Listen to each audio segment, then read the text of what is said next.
Намыс командасынын экинчи катар санын оюнчусу Мирбек Моташев жана чечүүчү салым ээси. Мирбек, кандайсың? Кандайсыңар? Жакшысыңарбы? Ден соолугуң жакшыбы? Жакшы, сонун берсе. 21 күнү бүтүндөй нарын элине чоң майрам тартуулай алдың, жеңиш тартуулай алдың десек болот. Азыркы учурда ден соолугуң жакшыбы? Азыркы учурда жакшы ден соолугум берсе, ушул кичине оюндан кийин, ошол оюн учурунда акыркы гол салганда кичине бир травма болуп калдык. Буюрса баары жакшы азыр. Буюрса оюн талаасына чыкканга аракет кылабыз. Баягы бул кокустук кайсы учурда болуп калды?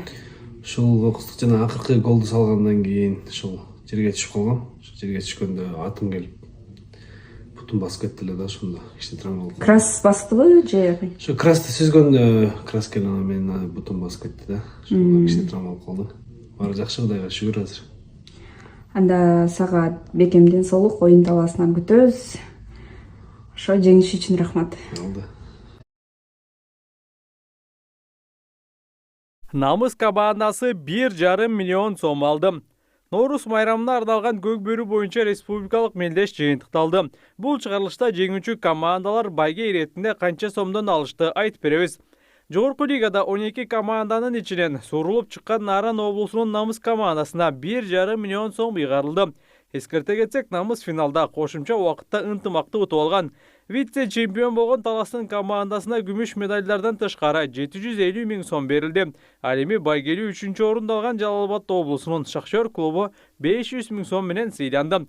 Биринчи лигада чемпион болгон Оштун Бийиктик командасына 300 000 сом берилди. Бул абдан аз, себеби 12 аттын жем чөбү, 12 баланын тамак ашына деле бул акча жетпей калат. Ал эми экинчи орунду алган Көлтөргө 150 000 сом берилди. Үчүнчү орунду ээлеген Арашан Биримдик 75 000 сом алды. Былтыркыга карата байге фонду көбөйгөнүн айтып койсок болот. Мисалы 2025 жылы эгемендүүлүк кубогунда биринчи орун алган Достук 1 миллион сомго ээ болгон. Бул менен Бишкекте болдук. Көп жарда ал жактан дайындап, анан бул жакка оюн болордо жакын эле келдик да. Бир жума калганда келдик Бишкекке. Албетте бүгүн финалда аттардын баары көңүлгө толду. Балдар жакшы иштеди. Ар ким өзүнүн ордун таап, аттар жакшы чуркап, көңүлгө толду. Мындан 2 жыл мурун Намыс командасы биринчи лигада болгон кезде дагы ошондо Сейитбек Мырзайковубуз, Сейитбек тренер болуп, мен саяпкер болуп, ушул лигага чыгарганбыз. Мына энди ошону да 1 жылдан кийин энди ошо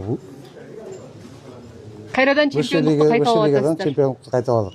Жакшы.